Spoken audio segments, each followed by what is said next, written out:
Ილამშვიდობის ყველას, მოგესალმებით. ეს საქმიანი დილაა, მე გიორგი ისაკაძე ვარ, ანა მაპიაშვილთან ერთად წარმოგიდგენთ ტრადიციულად საქმიანი დილას TV პირველზე, ბიზნეს მედია საქართველოს გუნდი. გუშინ ძალიან საინტერესო დღე იყო, თუმცა გრძელი დღე იყო, ბევრი მიზეზის გამო. გუშინ პირველი ლელო დაიდო. რა ვთქვა ეხლა ამასთან დაკავშირებით? ამ ლელოსთან დაკავშირებით ამის ფასი ქართული ეკონომიკისთვის არის განუზომლად დიდი. მე გულწრფელად მწყდება გული, ჩემ პირად დამოკიდებულებაა, რომ ქართული ბიზნესის სახეებს შორის უახლოეს მომავალში ვეღარ ვიხილავ ამუკა ხაზარაძეს და ბადრი ჯაფარიძეს, მათ მიერ დაფუძნებული და დადებული მოძრაობის ლელოს თემამ გუშინ საინფორმაციო ველი სრულად დაიპყრო და იდეაში ესეც მოსალოდნელი იყო. მამუკა ხაზარაძე ამბობს, რომ მას აღარ სურს ერქვას ბიზნესმენი და ამის მიზეზებზე ბევრი უკვე თქვა, ბევრსაც კიდევ იტყვის. საქმიან ნაწილს არც მომავალში მოვაკლებთ შეფასებებს, კრიტიკას თუ მოწონებას შინაარსიდან გამომდინარე, თუმცა ერთი რამ ფაქტია. მისი, ანუ მამუკა ხაზარაძის და ბადრი ჯაფარიძის წინააღმდეგ დაწყებული საქმე არც მხოლოდ ბიზნესია და არც მხოლოდ პოლიტიკაა, სამართალი და სამართლიანობა კი ყოველთვის ისეთივე მნიშვნელოვანია, როგორც პირადად მათი საქმისთვის. სამწუხაროა, რომ გარდა ცალკეული თემებისა, რომელიც მამუკას და ბადრის ბიზნესს ეხება, BMG-ს ველიდან გადიან გამორჩეული რესპონდენტები, მეწარმეები, რომელთა ყოველდღიურობას უკვე ჰიპერაქტიული პოლიტიკური ჟურნალისტიკა გააშუქებს. მოქმედი ბიზნესმენების განწყობები კი იმაზე მძიმე რეალობებს ასახავს, ვიდრე პოლიტიკაში გარემოებების გამო გადაბარგებული მამუკა ხაზარაძე და ბადრი ჯაფარიძეს დამოკიდებულებებია. ის რაც საჯარო კომენტარებიდან იკითხება და რაც არ ითქმის, განწყობა დიდად სახარბიელო არ უნდა იყოს და ამას სოციმედიაში შეამჩნევთ. ხელზე ჩამოსათვლელი აქტიური ბიზნესმენებისგან აქტიურები თავისი პოზიციით, საჯარო პოზიციით ცხადია. 2019 წლის მესამე კვარტალში ბიზნესის განწყობის ინდექსი BCI-ზეა საუბარი, გაუარესდა და 8.3 პუნქტამდე შემცირდა, 18.7 პუნქტით ჩამოვარდება წინა კვარტლის მაჩვენებელს. მსგავსი დაბალი მაჩვენებელი ბოლო 4 წელიწადია არ დაფიქსირებულა. კვლევის მიხედვით, რომელსაც ICC, BIA და ICT ერთობლივად ატარებენ, ბიზნესის განწყობის ინდექსის ყველაზე დიდი შემცირება ფიქსირდება საცალო ვაჭრობის, საფინანსო და მშენებლობის სექტორში. ცხადია, საინტერესოა მიზეზები ამ შედეგებისა. კვლევის ავტორების განცხადებით, სხვადასხვა სექტორში ბიზნესის განწყობის ინდექსის შემცირება გამოწვეულია როგორც მიმდინარე საქმიანობის შეფასების შემცირებით, ისე მოლოდინების გაუარესებით. იმავე დროს სოფლის მეურნეობა არის ერთადერთი სექტორი, სადაც ბიზნესის განწყობის ინდექსი გაზრდილია. მიმდინარე მდგომარეობის ინდექსი, რომელიც გასული 3 თვის მდგომარეობას ასახავს, 2019 წლის მესამე კვარტალში 23.5 პუნქტით არის შემცირებული. ბიზნესის ოპტიმიზმის ინდექსი მნიშვნელოვნად არის შემცირებული ბოლო კვარტლებში მოლოდინების გაუმჯობესების შემდეგ და 21.7%-ს უკაცრავად პუნქტში ადგენს. საცალო ვაჭრობის სექტორთან ერთად მომსახურებისა და მშენებლობის სექტორებმაც მნიშვნელოვანი წვლილი შეიტანეს ბიზნეს სექტორის ოპტიმიზმის შემცირებაში, ხოლო სოფლის მეურნეობის სექტორში დაფიქსირდა მოლოდინების ზრდა. არაა ცუდი სულაც, გასაყიდი ფასების მოლოდინების ინდექსი ზომიერად შემცირებულია.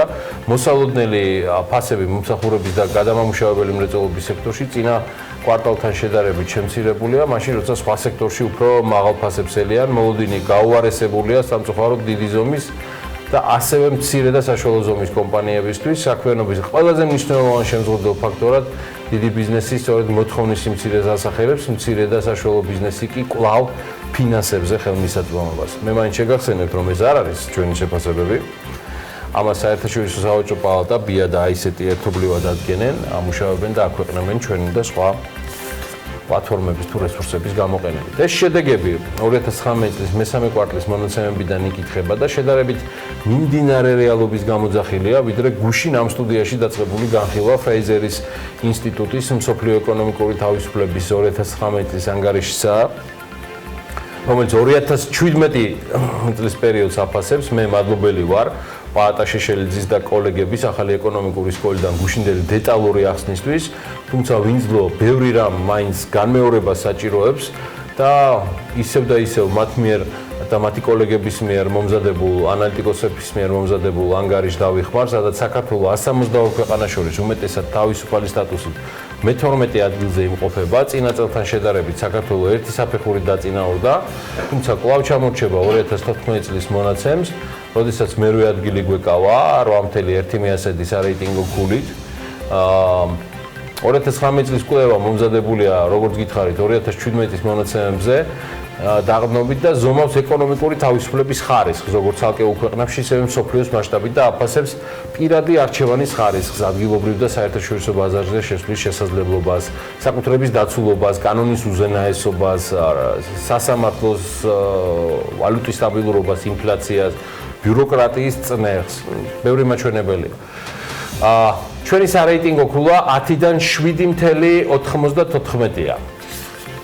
საუკეთესო შედეგი ქვეყანას თავისუფალი ვაჭრობის კრიტერიუმში აქვს, მსოფლიოში მესამე პოზიციაა.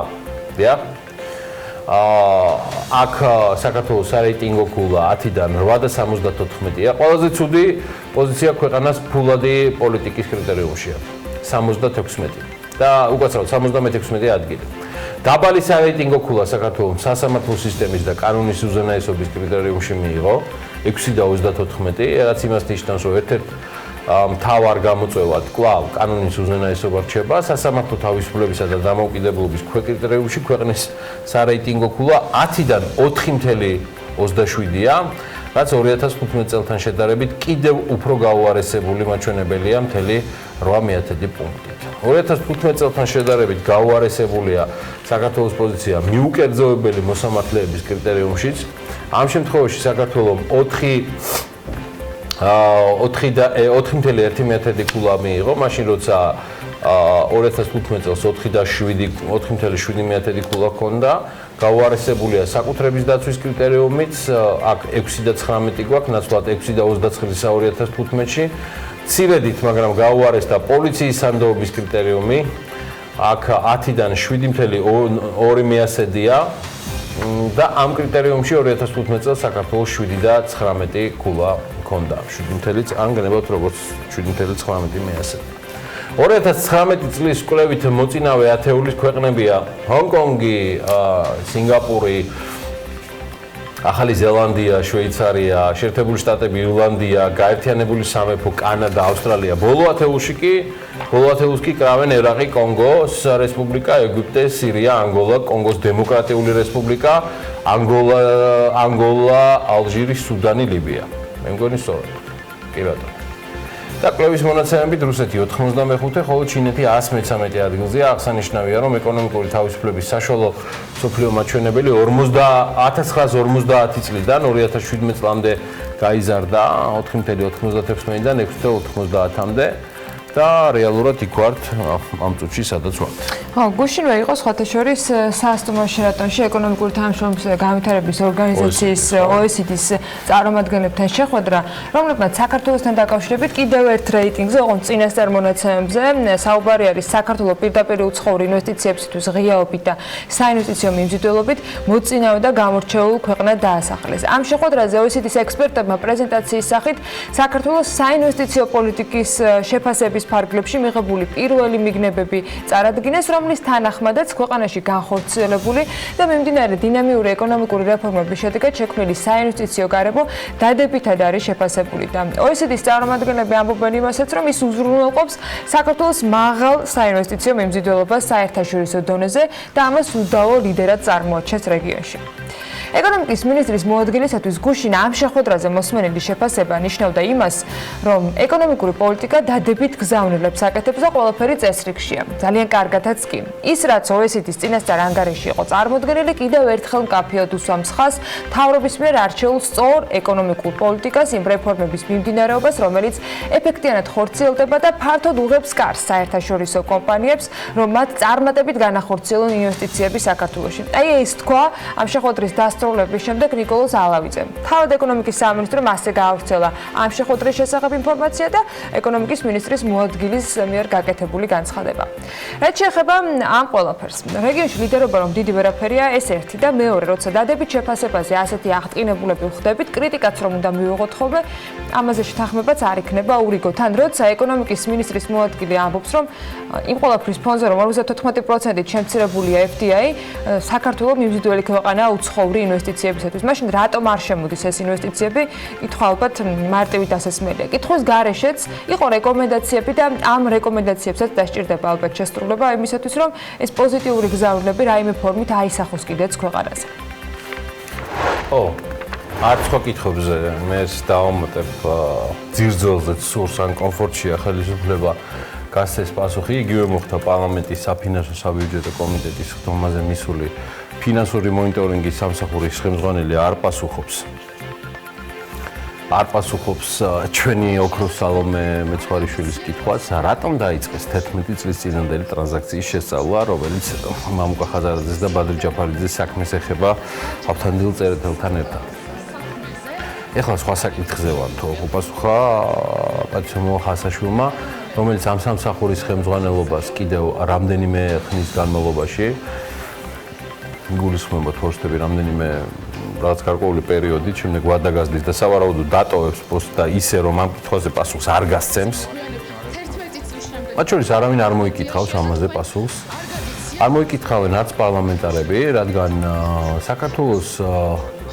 საქართველოს პარლამენტის წევრებს მათ საკმაო ნაწილს თავი და ბოლო რაც შეუძლიათ ეს არის რომ უზრუნველყონ საკუთარი აუზების წყლით გავსება, რომელიც კურთხეულია მათი პარტიული ლიდერისგან და შემოიფარგლონ დარე ხარისხის. ჩემ ენაზე ამას პოლიტიკური გოიმობა ქვია. აი ესეთი პასუხებით, რადგან არც სათქმელი აქვთ რამე და არც შეუძლიათ.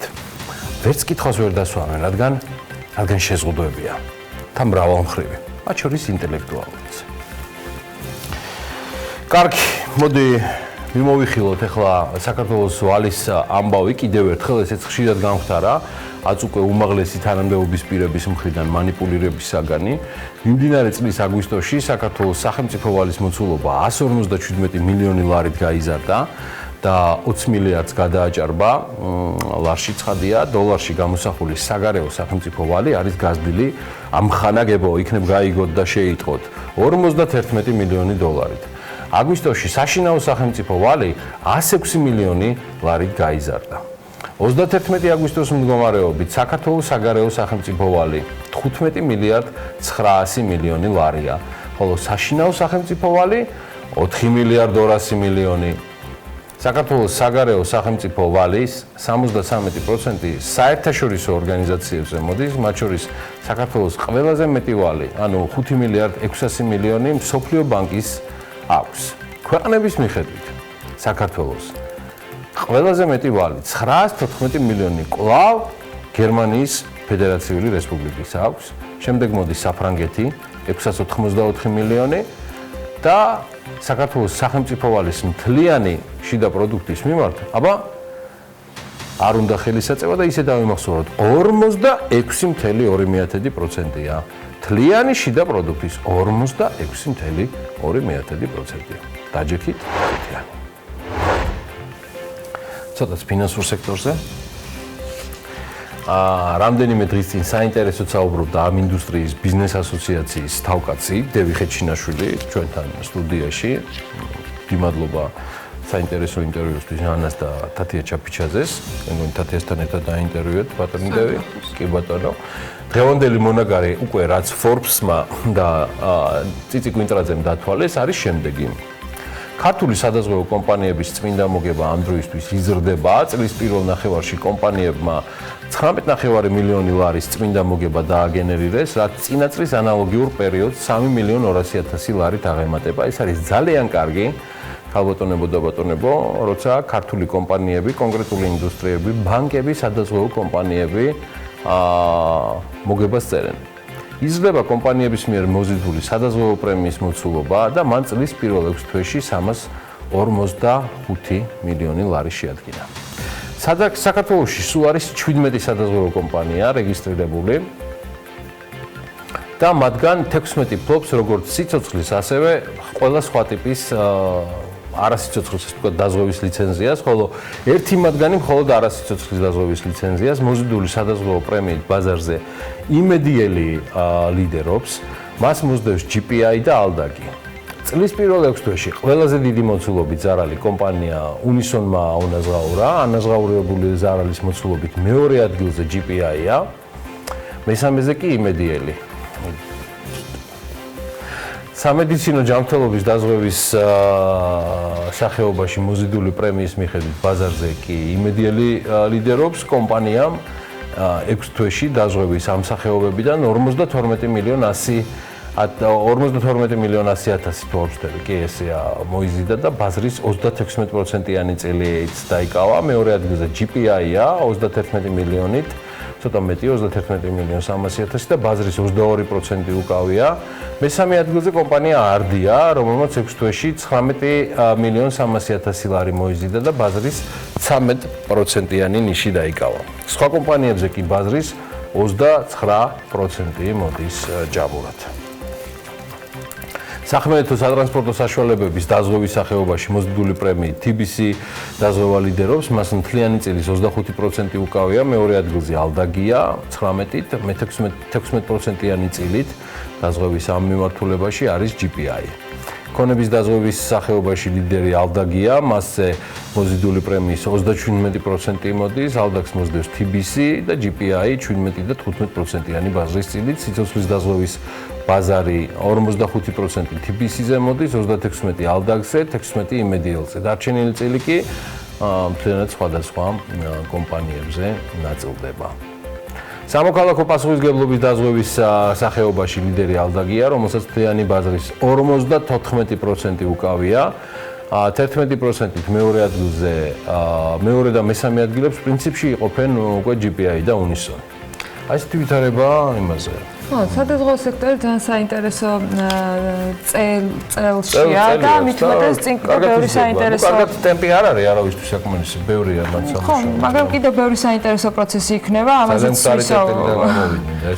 ვისაუბრეთ და თამაშს არის ახალი იდეები, რომელიც შეიძლება რომ შემოემატოს მთელ ამ ყველაფერს, ნუ რამდენიც შეიძლება რეგულაციები იყოს რაიმე ფორმით გამოსავალი სხვა ბიზნესებთვის არ ვიცი, მაგრამ ეს კონკრეტული ბიზნესი ამ შემთხვევაში მხარდაჭერას უცხადებს ამ რეგულაციებს ითხოვს კიდეც.